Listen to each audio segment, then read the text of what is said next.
My boyfriend scoffed, "Please, you'd never survive without me. You'd probably crash the entire server within a week." I replied, "Is that so?" Then I took the promotion abroad, rented a new apartment, and rerouted my emails.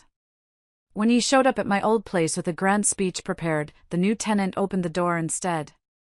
"Hello everyone. Thank you for being here with me today. Before I begin my story, I'd love to know which city you're joining us from. Please feel free to share in the comments. Now, let me take you into this story. My name is Hazel. I'm 34 years old, and by any objective measure, I've always considered myself a competent, capable woman. My job title is Senior Software Architect at a major global tech firm. It's a fancy way of saying that I design the blueprints for massive, complex cloud systems. My work is a world of logic, precision, and foresight, where a single misplaced line of code can have catastrophic consequences. I am good at what I do. I can, despite what my now ex-boyfriend might believe, successfully debug a legacy codebase written in a language that's been obsolete for a decade without crying. I am not, by any definition you could find in a dictionary, a helpless person. Yet, for the last 5 years of my life, I existed in a meticulously constructed state of curated helplessness. It was a role, a character, carefully and almost artistically crafted for me by Jasper. He was 35 when we broke up, a social media influencer whose entire universe was built on the shaky foundations of image, perception, and curation. Our relationship began, as so many toxic things do, with a whirlwind of intoxicating charm. I met him at an art gallery opening that a work friend had dragged me to. I was feeling out of place in my simple black dress, surrounded by people who seemed to speak a different language of air kisses and vague pronouncements about the scene.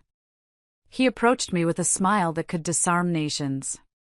He wasn't like the others. He asked me about my work, and when I told him what I did, his eyes lit up with what I mistook for genuine fascination. He called my mind brilliant and quirky. He made me feel seen in a way I hadn't felt before. For a woman who spent her days in the abstract world of code, his very tangible, confident presence was magnetic. When he moved into my apartment a year later, the apartment I'd secured and furnished with my own hard-earned salary, he brought that professional skill set of curation home with him. My quiet, orderly life became his new project. His new brand extension. It started so small, so subtly, that I barely even noticed it. It was like a piece of software being infected with malware, one tiny, imperceptible line of code at a time. He'd gently suggest different clothes for me to wear to company events. "Babe," he'd say, holding up 2 dresses, "this one is fine, it's functional. But this one is aspirational. It tells a story." My story, apparently, was one he needed to write. So I'd wear the aspirational dress. Then he turned his attention to my home office, my sanctuary. I had it set up for maximum efficiency, monitors at the perfect height, cables neatly managed, hardware components organized in labeled bins. One weekend, while I was visiting my parents, I came home to find he had completely rearranged it. My ergonomic chair was replaced with a stylish but horribly uncomfortable designer one. My practical cable ties were gone, replaced by a chaotic but aesthetically pleasing jumble. "I just improved the creative flow for you," he announced proudly. My workflow was destroyed for a week, but I thanked him because it was easier than explaining the complex logic of my original system. He took over our social calendar with the ruthless efficiency of a corporate takeover. My old, comfortable friends from college, the ones I could talk to about obscure programming languages and sci-fi novels, were slowly and methodically filtered out. He never said, "Don't see them." It was far more insidious than that. He'd schedule a must-attend networking event on the same night I had plans with my friend Sarah. Or he'd invite my friends to one of his parties, then spend the whole night making them feel unsophisticated and out of place with inside jokes and name-dropping, until they just stopped wanting to come over. I remember one night so clearly. Sarah had called, just to catch up. We'd known each other since we were 18, bonding over late-night coding sessions fueled by cheap pizza. Hearing her voice was like a breath of fresh air. We were laughing about one of our old professors when Jasper walked over. He was getting ready for some influencer gala. He leaned down, kissed my forehead, and whispered in my ear, his voice a silken command, "Keep it short, babe. We don't want to lower our energy before the event. Your friend's vibe is a little static." A hot wave of shame washed over me. I looked at the phone in my hand, at the name of my oldest friend on the screen. And I made an excuse. I told her I had to go, that something had come up. The silence on her end was brief, but I heard the hurt in it. "Oh. Okay, Hazel. Talk to you later, I guess." I hung up and felt a piece of myself wither and die. Every single act of control was masterfully framed as an act of loving improvement. He wasn't being controlling, he was elevating my lifestyle. He wasn't isolating me, he was curating our social brand. He'd say these things with such conviction that I started to believe them myself. And I, a woman who designed systems to resolve conflict and create order, chose to avoid it in my own home.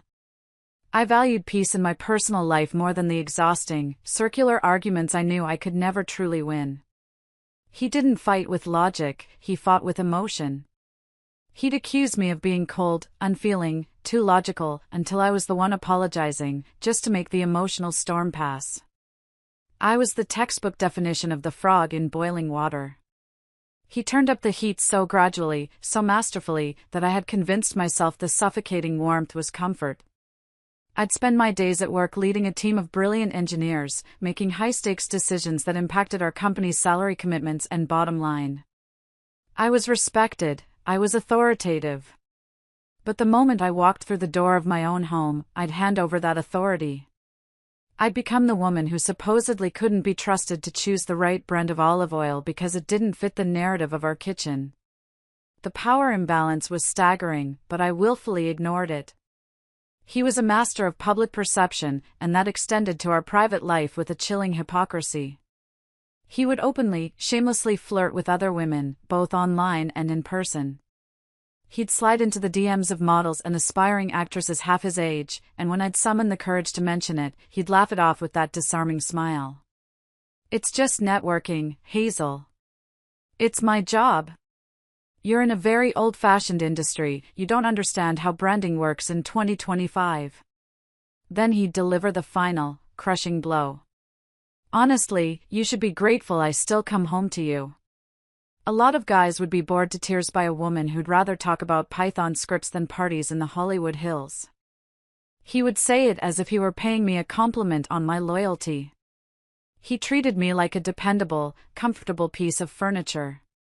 A loyal dog that would always be there, wagging its tail, when he got home from chasing squirrels.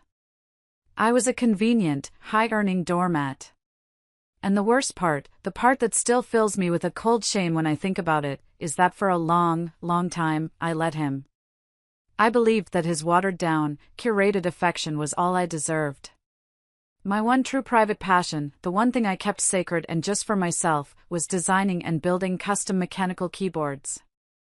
I know, it sounds incredibly nerdy. But to me, it's a form of art. It's the perfect blend of my skills, electrical engineering, software development, and a deep appreciation for design and ergonomics. It requires immense patience, a steady hand for soldering hundreds of tiny components, and a deep understanding of electronics and firmware. In a small spare room, the one room he hadn't completely taken over, I have a workshop. It's my sanctuary. It's filled with schematics, trays of colorful switches, bags of custom-molded keycaps, and the faint, sharp smell of solder and ozone. It was the only place in the apartment where I felt truly like myself. I've built keyboards that are, if I do say so myself, works of art. I built one with a polished wood case and keycaps that looked like old typewriter keys. I built another that was split into two halves, with tiny OLED screens on each thumb cluster that I coded myself to display my typing speed. Jasper called it my tinkering room. He called my complex, beautiful creations my clacky plastic toys. He never once asked about the process. He never saw the skill, the artistry, or the technical brilliance that went into them.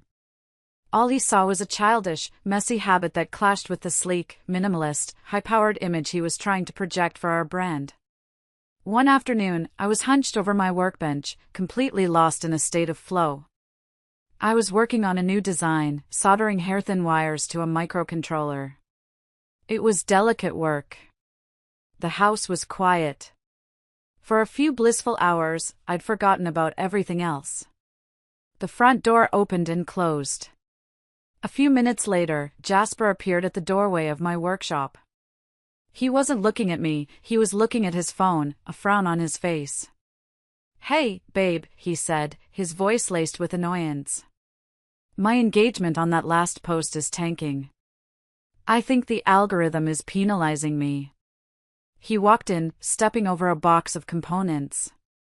"Caleb and I are thinking of doing a spontaneous live stream about power couple finances. You know, to create some more authentic, relatable content. Can you pull up your latest salary statement? I want to use your numbers as an example of a solid, stable secondary income stream that supports the primary creative partner." Secondary income stream. My six-figure salary, the one that paid the mortgage, the bills, the groceries, and for most of his designer clothes, was a secondary stream. I didn't look up from the circuit board. A tiny plume of smoke rose from the solder. "It's on my desktop, in the finances folder," I said, my voice tight. He found it, then turned back to me. "And could you maybe clean up in here a little?" he added, waving a dismissive hand at my organized chaos. "It looks like a teenager's bedroom. It's so off-brand. My friend Tristan is coming over later, he's a creative director for a big fashion label. I can't have him seeing this." The dismissal, the casual disrespect for my work and my space, was a familiar sting. I just nodded, my eyes still fixed on the circuit board in front of me. The final, irrevocable boiling point was reached 2 months ago. It was a Tuesday. I remember the sun was streaming through the floor-to-ceiling windows of my boss's office. My boss, Ms. Albright, is a legend in the tech world. She's a woman in her late 50s who shattered every glass ceiling she ever encountered with a sledgehammer of pure competence. She looked at me from across her large, immaculate desk, her expression serious but kind. "Hazel," she began, folding her hands. "The board has just greenlit the new European data center project in Berlin. It's the single biggest infrastructure investment this company has made in a decade. The architecture has to be flawless, scalable, and secure. We need our absolute best mind leading it. We need you." I was stunned into silence. I just stared at her. "Me?" I finally managed to whisper. "You," she confirmed with a firm nod. "I've seen your work on the Phoenix project. Your designs are more than just functional, they're elegant. This is the next step. It's a 2-year posting. You'll be based out of our main European headquarters. It's a massive promotion, a title bump to principal architect, and a very significant increase to your salary. The kind of career-defining work that sets you up for life. The job is yours if you want it." A wave of pure, unadulterated joy washed over me. It felt like I was floating. For a moment, I forgot about Jasper, about the curated life, about the clacky plastic toys. I was just Hazel, the architect, being recognized for her work. That feeling of elation lasted for exactly 1 hour, the duration of my commute home. I rehearsed how I would tell him, imagining his surprise, his pride. I burst through the door, my face beaming. "Jasper! You are not going to believe the news I have." He was in the living room, surrounded by lighting equipment, trying to get the perfect shot of a gifted bottle of whiskey for an Instagram post. He said, not looking at me, squinting at the screen of his camera. "Can you move a bit to the left? You're casting a shadow." I moved, my smile faltering slightly. I took a deep breath and told him everything. The project. The promotion. The move to Berlin. I watched his face, waiting for the excitement, for a simple "congratulations, I'm so proud of you." Instead, I got a frown of logistical annoyance. He put the camera down and finally looked at me, his brow furrowed. Berlin, he said, as if tasting a sour piece of fruit. For 2 years. Wow. He let out a long, dramatic sigh. What a hassle. I'll have to find all new contacts, a whole new network. The shipping for all my equipment is going to be a nightmare. And we'll have to put most of this ugly furniture you love into storage. My personal brand is much more suited to a minimalist, Scandinavian aesthetic, you know? The pronoun we was instantaneous and absolute. There was no discussion. There was no question of if he would be coming along for my promotion. He immediately began planning his new life, pacing the living room as he brainstormed. This could actually be huge for the brand, he mused, talking more to himself than to me. We can reinvent ourselves. The American tech genius and her creative director partner take Europe. I'll need an apartment with great natural light for content creation. Something in knit, maybe. We'll need a guest room for when other influencers visit for collabs. My career achievement, the single biggest moment of my professional life, the culmination of a decade of relentless hard work, late nights, and sacrifices, was merely a new backdrop for his social ambitions. My promotion was just a plot device in the ongoing story of him. I felt a cold knot forming in my stomach.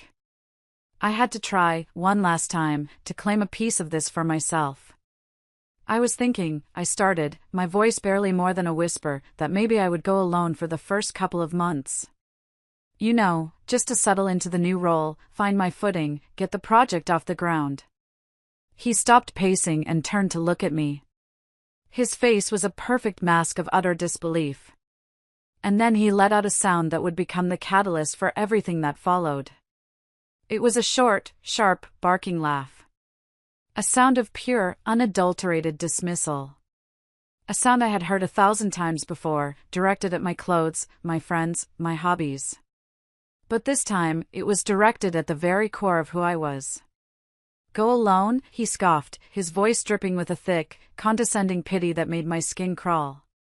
Oh, sweetie. Please, Hazel, you'd never survive without me. You can barely talk to the DoorDash guy without getting awkward. You live in your little tech bubble. I handle the real world for us. He took a step closer, patting my cheek as if I were a child. You'd probably crash the entire server within a week. Let's be honest, you get by on luck and charm, not skill. You need me to manage things. Don't be ridiculous. And that was it. That was the moment. The water didn't just hit a rolling boil, it flash vaporized, blowing the lid off the pot. All my accomplishments, all my professional competence, my entire adult life, erased. Dismissed. Belittled. By that single, cutting, deeply gendered insult. He didn't see a partner he was proud of. He saw a helpless dependent, a bumbling child who needed his worldly guidance. He saw a project he managed, a well-paying pet he had successfully house-trained. A strange, cold calm washed over me. It was the same feeling I got right before solving a particularly difficult system crash. All the chaotic emotions, the years of resentment, the swallowed arguments, the quiet humiliations suddenly shut down, and my brain switched to pure, crystalline logic. The problem had been identified. A solution was required. I looked at him, the man who thought he had built me, the man who was now casually checking his reflection in the dark screen of the TV, and I made a decision. Is that so? I said. My voice was quiet, almost eerily calm. He didn't notice the shift in tone. He had already turned his attention back to more important matters. Of course it is, sweetie, he said, picking up his phone again. Now, let's look at apartments in Mitt. I'm thinking something with an industrial loft vibe. It'll be great for the brand. I didn't argue. I didn't raise my voice. I just nodded, a small, tight movement of my head. I let him believe he had one. I watched him scroll through photos of beautiful, sun-drenched apartments in a city we would never live in together. Because in that precise moment, I had already left. My body was still standing in the living room, but my mind was already gone. It was designing the architecture of my escape. He just didn't know it yet. The next morning, I walked into Ms. Albright's office. I remember my steps echoing in the quiet hallway. I felt a sense of purpose I hadn't felt in years. I closed the door behind me and stood in front of her desk. "I'll take the job," I said, my voice firm and clear. "The project starts in 60 days. I'll be ready." Ms. Albright smiled, a genuine, warm smile. "I knew you would. Congratulations, Hazel. This is the beginning of something great for you." She had no idea how right she was. That day, I began the most complex architectural project of my entire life, the complete, silent, and systematic disentanglement of my existence from Jasper's. I started living a double life. I operated in two parallel worlds, running two different operating systems in my head simultaneously. In World A, I was the dutiful, slightly overwhelmed girlfriend. I'd come home from work and listen patiently to his endless, self-aggrandizing plans for our fabulous new life in Europe. I'd nod along as he debated the merits of different neighborhoods in Berlin based entirely on their Instagrammability and proximity to trendy coffee shops. I'd offer vague, non-committal opinions on furniture and color palettes. In World B, the real world, I was a woman executing a meticulous escape plan with the precision of a military operation. I broke it down into phases, with clear objectives and timelines, just like any major software deployment. Phase 1, the new life. My first step was to secure my destination. I scheduled a discreet video call with a senior manager in my company's international relocation department. I didn't give her the messy, emotional details. I framed it in professional terms. "My domestic partnership is ending," I said, choosing the words carefully. "The separation needs to be handled with absolute confidentiality for personal and security reasons." They were incredible. They understood immediately. There were no invasive questions. Within a week, they had a comprehensive plan for me. They had arranged for a premium furnished corporate apartment for my first 3 months in Berlin, in a secure building. They had set up a travel stipend and a moving allowance. And, most importantly, they established a secure communication channel. All correspondence regarding my relocation, flight details, housing documents, financial arrangements, was routed to a new, private work email address that I had set up. It was firewalled from my personal accounts and existed on a completely separate server. To Jasper, I was just having a few extra meetings about the technical specs of the project. Phase 2, the old life. This phase required careful, precise timing. The linchpin of the entire operation was the apartment. It was solely in my name. I had bought it with my own savings and a mortgage I paid long before he came into my life. I went to my building's management office and gave my formal, written 60-day notice of termination. The lease would officially end on August 15th. My one-way flight to Berlin was booked for the evening of August 14th. There would be no overlap. Then, I took the next crucial step. I put an ad online to find a new tenant myself. I didn't want the building management showing the apartment while Jasper was there. I conducted the viewings on a Saturday when he was at an all-day branding workshop. I remember showing the apartment to a quiet doctor who worked at the nearby hospital. He was polite and asked few questions. As he looked around the living room, he asked innocently, "Are you and your partner excited about your move?" I felt a lump form in my throat. I forced a smile and said, "Yes, very. It's a big promotion." The lie tasted like ash in my mouth. He signed the lease that afternoon in a coffee shop. It would begin on August 16th. The day I left, the apartment would be cleaned. The next day, it would legally belong to someone else. There would be no gray area, no place for Jasper to squat, no ground for him to stand on. Phase 3, the possessions. This was the most logistically complex phase of the operation. I couldn't just pack my bags and leave. My life was here. His life was here. I hired the international moving company recommended by my firm, but I met the supervisor off-site at a Starbucks to give him his instructions. I handed him a detailed, color-coded binder. The instructions were explicit. All of my personal belongings, every book, every piece of clothing, and especially the entire contents of my workshop, were to be professionally packed, crated, and prepared for international shipping. I had itemized lists for every box. All of Jasper's belongings, his extensive wardrobe of designer jackets, his podcasting microphone, his ring lights, his collection of gifted skincare products, were to be packed with equal, meticulous care. They were then to be moved to a top-tier, climate-controlled storage unit. I had already rented the unit online. I put it in his name, using his personal information which I knew by heart, and I paid for the first 3 months in advance. I wasn't cruel, I was methodical. To Jasper, I explained that these were relocation specialists who needed to do a full inventory and assessment for our big international move. His arrogance was my greatest asset. He was so consumed with planning his grand European debut, so utterly certain of his central role in my life, that he never once questioned the process. He never bothered to look at the paperwork. He just saw men with boxes and clipboards and assumed it was all for his benefit. I'll never forget the day they came. He actually walked around, directing them. "Be extra careful with those jackets in the closet," he'd say with an air of importance. "That one is vintage." The supervisor, a burly man named Gus, would just nod grimly, avoiding eye contact with me.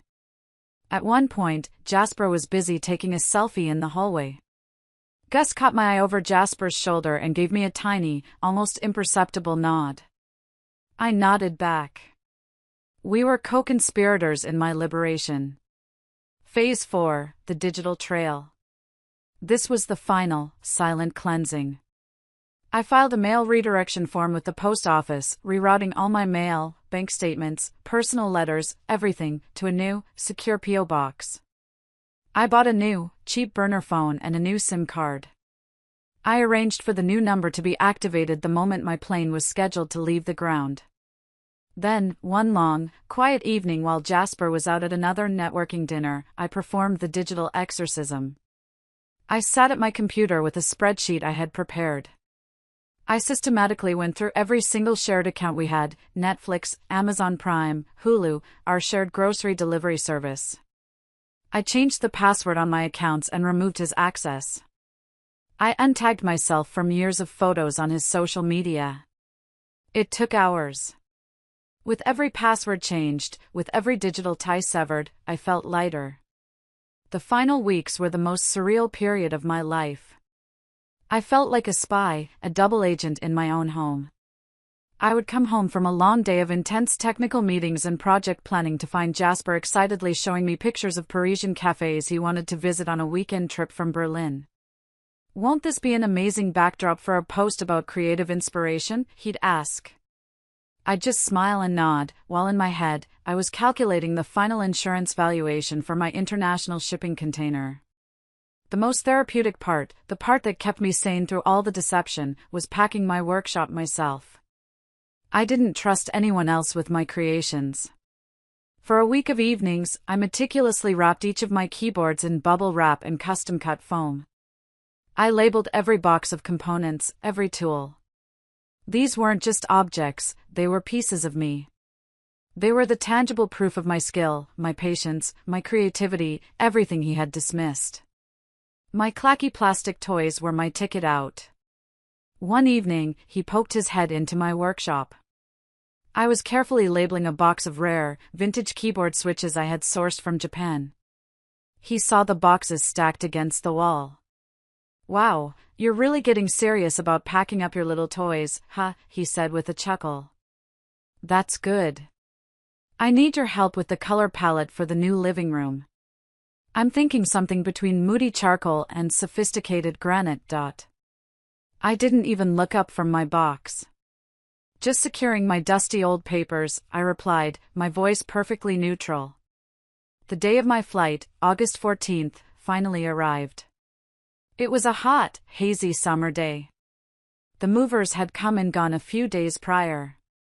My life was on a container ship, somewhere in the middle of the Atlantic Ocean.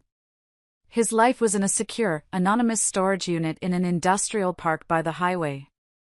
The apartment was completely, eerily empty. It had been professionally cleaned. It smelled of bleach and possibility. Jasper was at a celebratory farewell brunch with his circle of influencer friends. It was an event he had organized for himself, a final piece of content to be mined from our life together. The theme, according to the elaborate digital invitation he had designed, was Level Up, the next chapter. He planned to meet me at the apartment at 6 p.m. From there, we would go to the airport together to begin our grand European adventure. At 4 p.m., I stood alone in the center of the empty living room.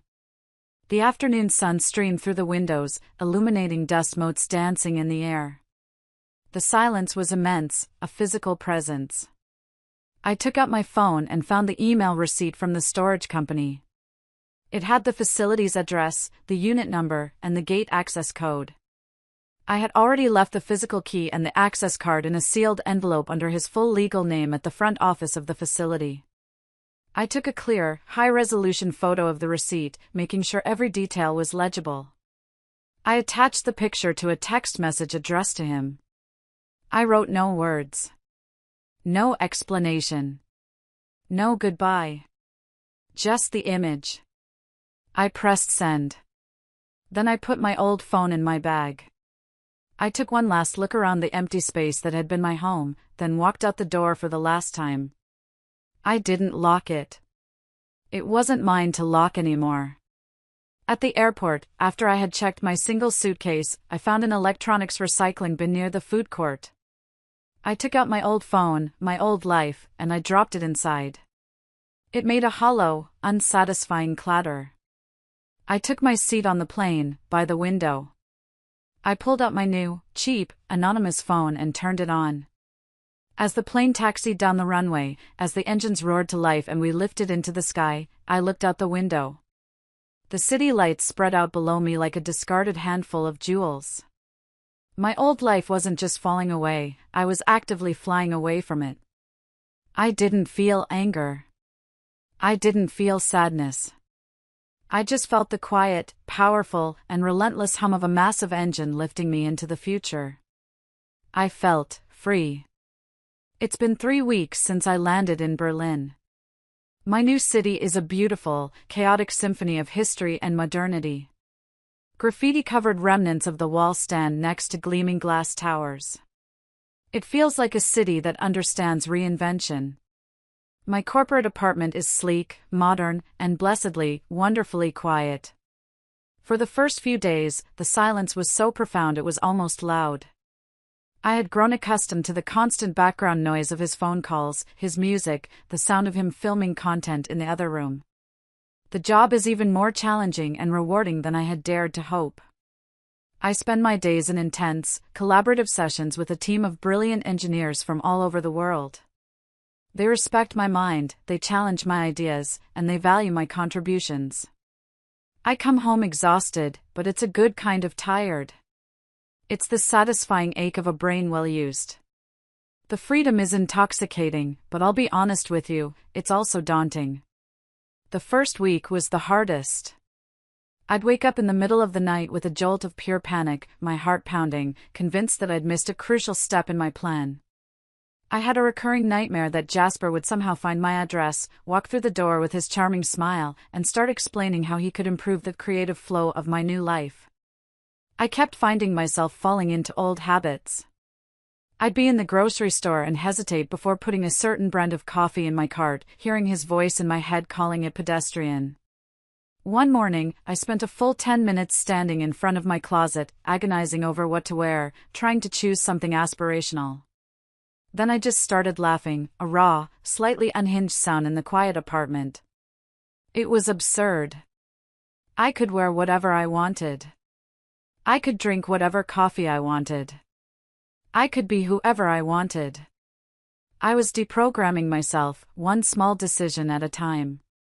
I didn't have to wonder for long what his reaction would be.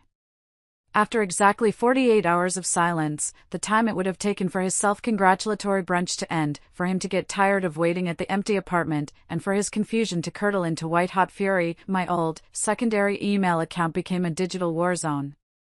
I had kept it active for just this reason. Reading the flood of messages from him, his friends, and his mother was like being an archaeologist, piecing together the timeline of a distant, catastrophic explosion. He must have finished his brunch, puffed up with self-importance. He would have tried calling my phone, only to get the flat, impersonal "this number is no longer in service" message. Annoyed, he would have checked his texts and seen my single, cryptic image of the storage unit receipt.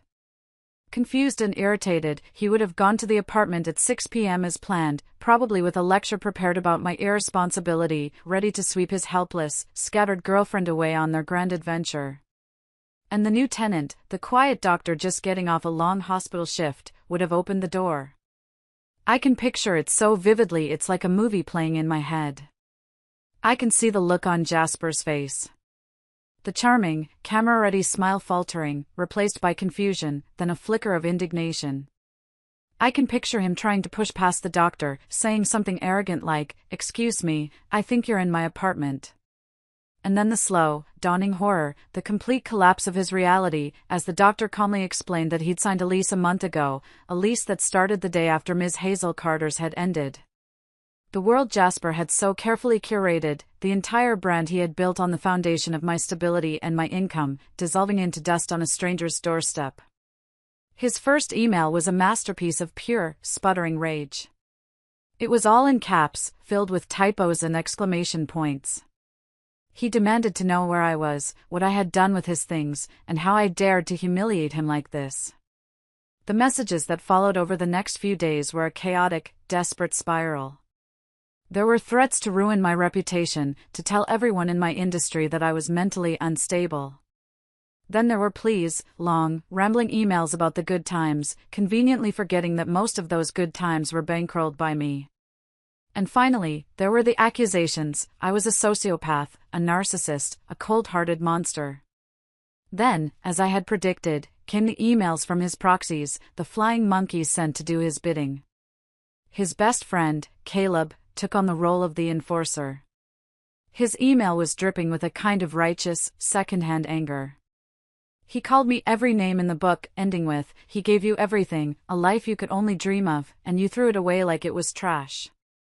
He's on my couch right now, a completely broken man, all because of your selfish, evil actions." His mother, of course, tried the guilt trip. She wrote a long, meandering email about how this cruel, calculated behavior wasn't the sweet, quiet girl she knew. She reminisced about a time I had spent an entire Sunday helping her set up her new computer and transfer all her old photos.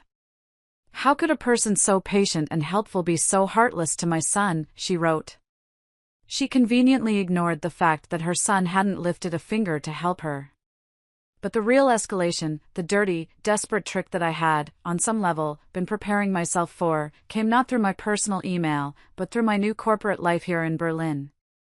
Ms. Albright called me into her office one afternoon. Her usually warm face was set in a concerned, serious expression. "Hazel," she said, her voice calm but grave. "I need to make you aware of a situation. We received a rather distressing call at your old office in the States earlier today. It was immediately patched through to our global security team, as per protocol for high-level employees." My blood ran cold. I sat down in the chair opposite her desk, my hands suddenly clammy. "A man identifying himself as your fiancé, a Mr. Jasper Thorne, called the main switchboard," she continued, consulting a note on her screen. "He claimed there was a dire family emergency. A severe medical crisis involving your mother. He was apparently hysterical, crying on the phone, demanding your new contact details and your flight information, saying he needed to get to you immediately."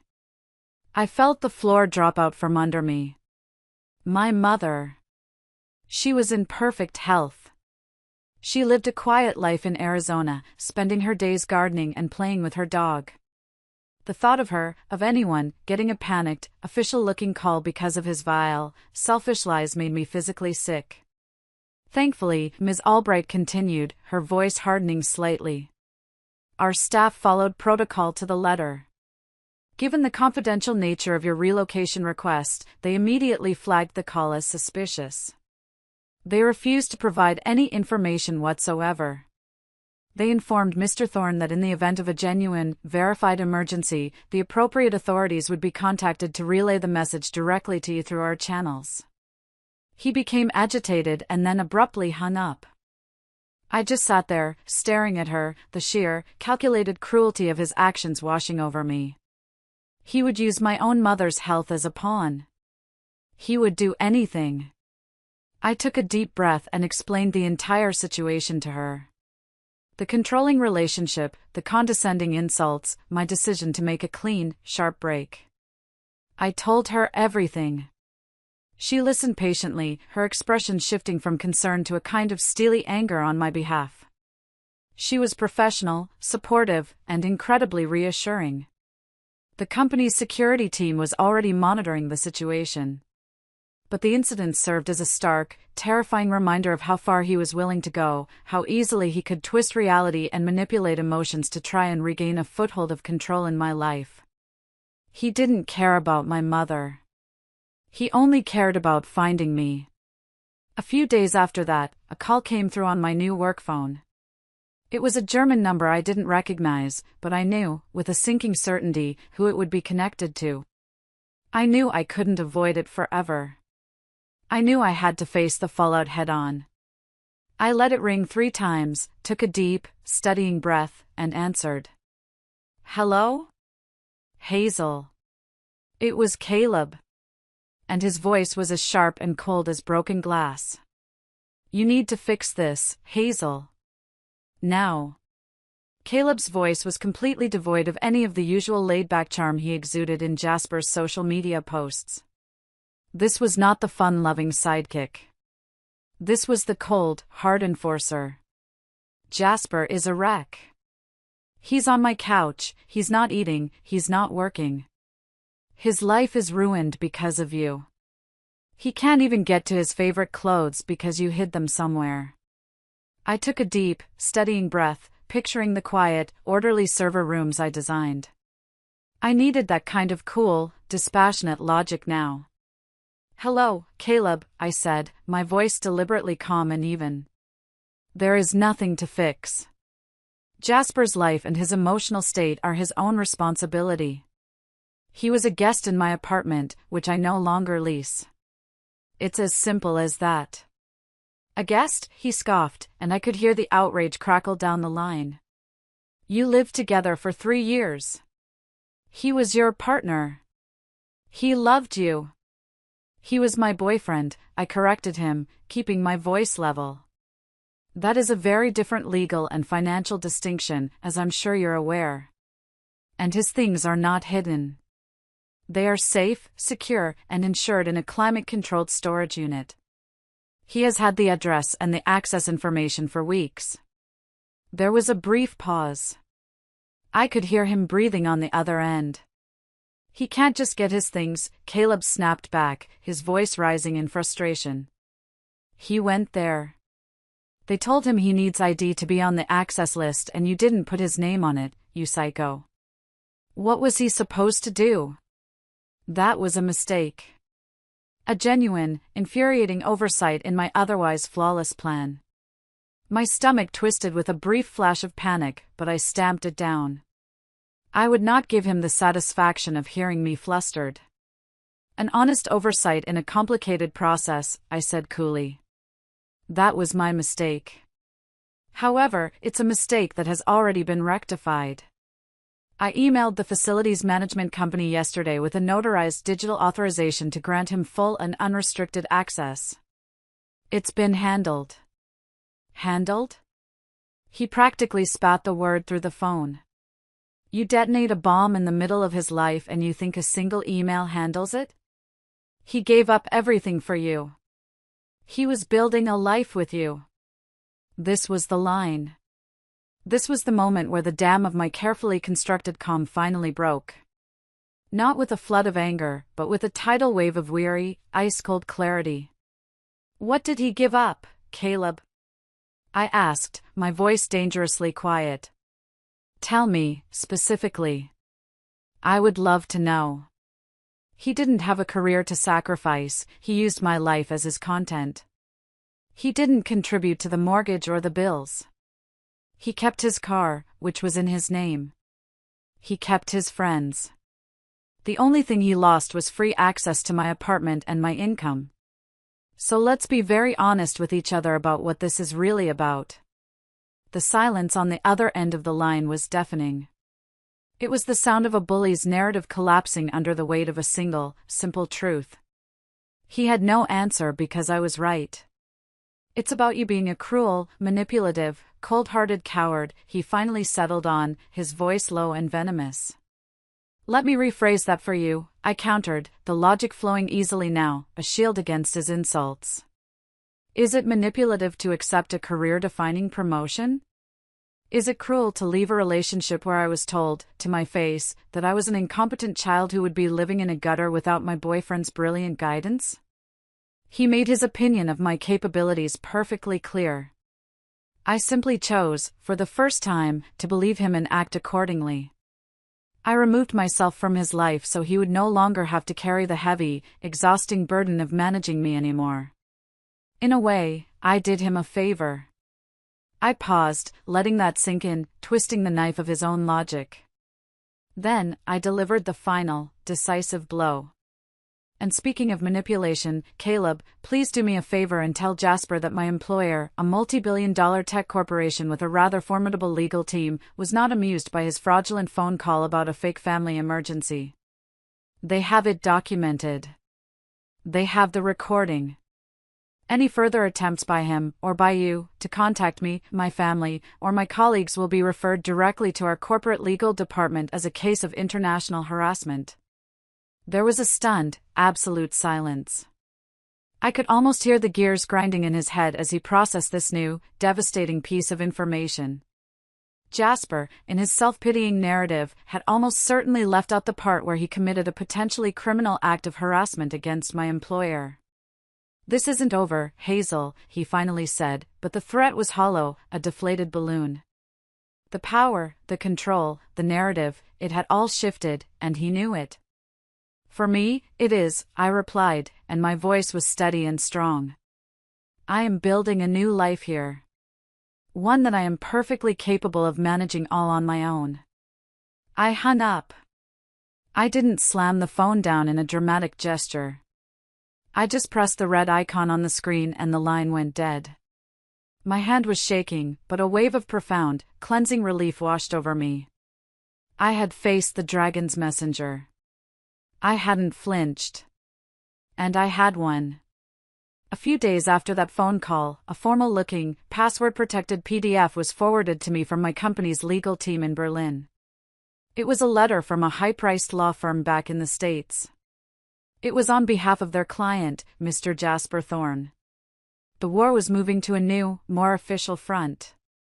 But I wasn't scared anymore. I was ready. It's been 6 months now since I moved to Berlin. 6 months since I detonated my old life and started building a new one from the foundations up. The initial turbulence, the fear, the anger, it has all subsided, replaced by the steady, satisfying rhythm of a life that is completely and utterly my own. My sleek corporate apartment no longer feels like a temporary placeholder, it feels like a home. I've slowly filled it with things that bring me joy. I bought a ridiculously comfortable armchair, perfect for curling up in with a book. I've bought plants, and I haven't killed them yet. I've hung art on the walls, art that I chose, that speaks to me, not art that fits a certain brand aesthetic. It's a wonderful, quiet feeling. I'm excelling at the new job. The data center project is massive, a beast of complexity, and my mind feels alive and challenged in a way it hasn't for years. The respect from my colleagues is a given, not something I have to constantly earn or defend. And I found my people. I searched online and found a local hobbyist group for keyboard builders. We meet in a small, shared workshop space in Kreutzberg on the weekends.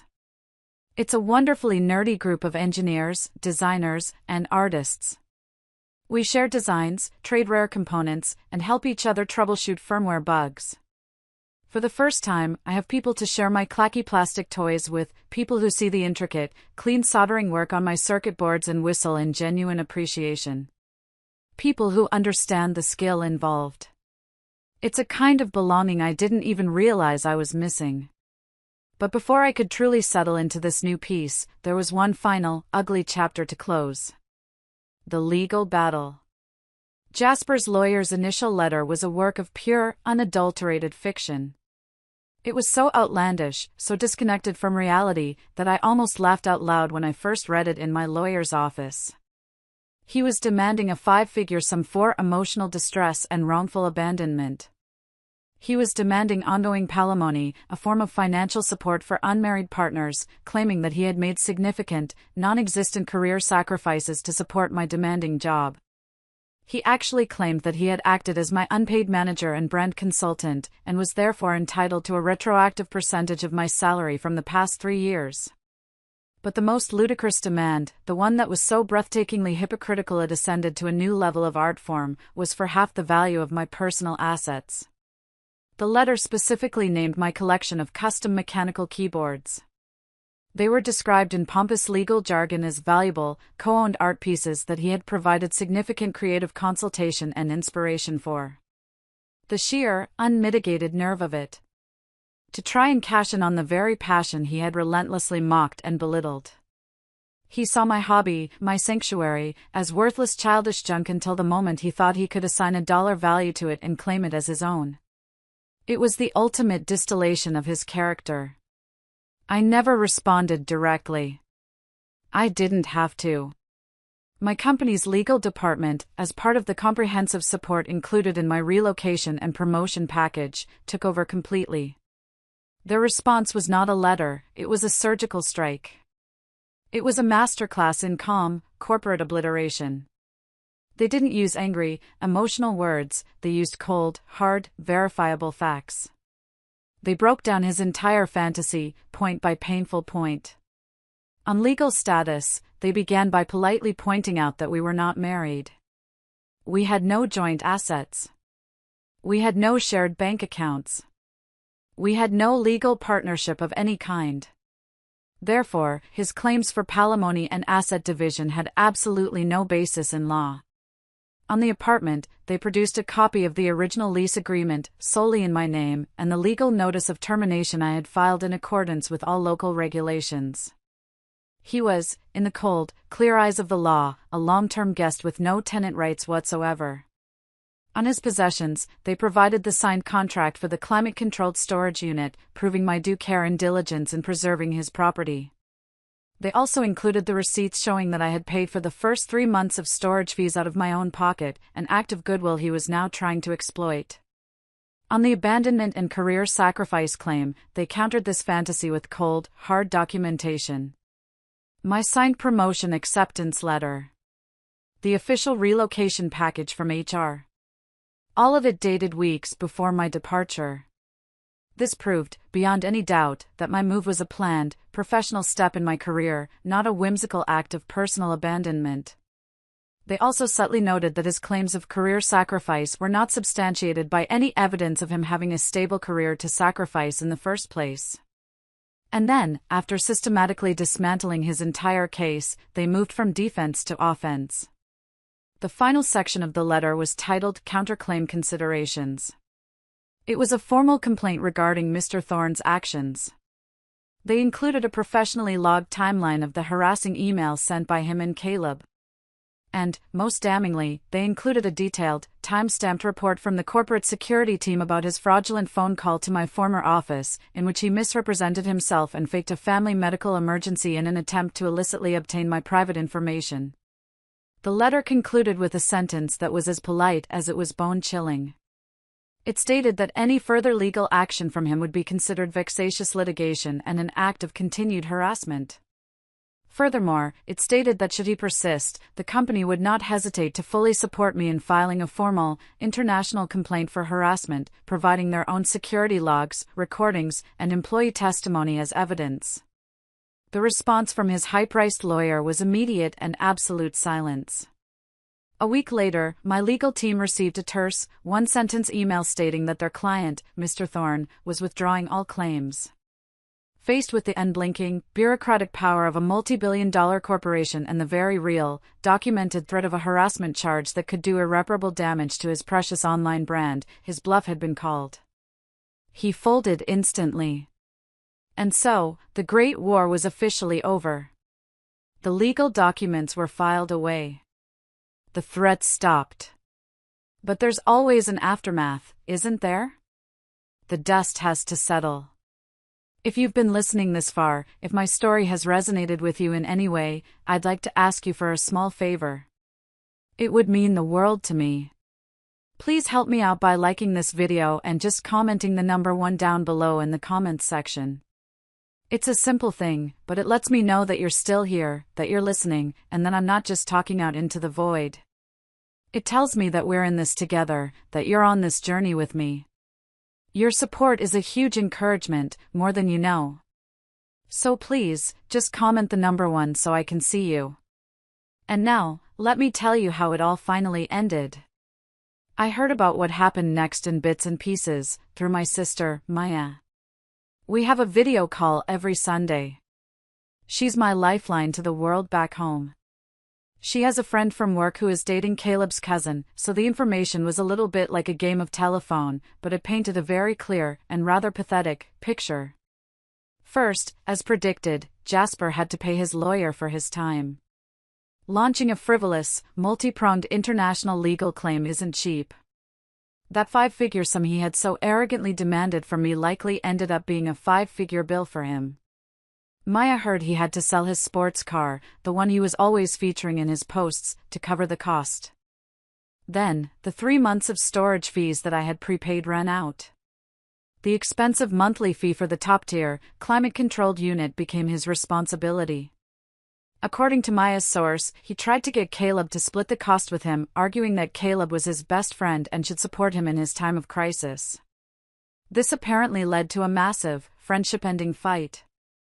He eventually had to rent a U-Haul truck himself and, over one humiliating weekend, move all of his carefully curated belongings, the designer jackets, the podcasting equipment, the dozens of pairs of pristine white sneakers, into his parents' dusty, spider-filled suburban garage. The fall from a sleek city apartment to a concrete slab next to a lawnmower must have been a bitter pill for his precious Bren to swallow. His extended stay on Caleb's couch also came to an unceremonious end. Apparently, Caleb's girlfriend got tired of being an unpaid therapist to a 35-year-old man-child who did nothing but lie on her sofa, scroll through his phone, and complain about how his cruel, ungrateful ex had ruined his perfect life. She gave Caleb an ultimatum, him or me. Caleb chose his girlfriend. The last Maya heard, Jasper was working a second job. A real job. A mind-numbing data entry position for an insurance company, arranged by his father. He was living in a small, rented room in a shared house out in the suburbs. He still posts online, of course. His brand is his entire identity. But the content has changed. It's less about the glamorous, jet-setting lifestyle and more about overcoming adversity, healing from betrayal, and finding authenticity in simplicity. There was, as I always knew there would be, zero self-awareness. In the grand narrative of his life, he will always be the hero, always the victim. My revenge, if you can even call it that, was not an act of aggression. It was not a fiery confrontation or a bitter war. It was an act of radical self-reliance. It was quiet, it was methodical, and it was absolute. I simply took him at his word. He told me I couldn't survive without him. So I created a life where I had to. And in doing so, I proved him, and the small, terrified part of myself that had started to believe his lies, completely and utterly wrong. In my beautiful, quiet apartment here in Berlin, my collection of custom keyboards are displayed on custom-built floating shelves. They are the first thing you see when you walk in. They are not toys. They are not clutter. They are trophies. They are art. They are mine. I am currently working on my most ambitious project yet. It's a fully wireless, split ergonomic keyboard with a low-profile aluminum case, magnetic connectors, and custom-written firmware that syncs the RGB lighting effects across both halves without a connecting cable. It's a complex, beautiful, and challenging structure. It's a testament to what a person can build with precision, patience, and a clear vision of their own. All the qualities he told me I didn't have. I don't hate Jasper. I truly don't. To hate him would be to give him space in my head, and I'm no longer willing to do that. I feel a distant, almost clinical pity for him.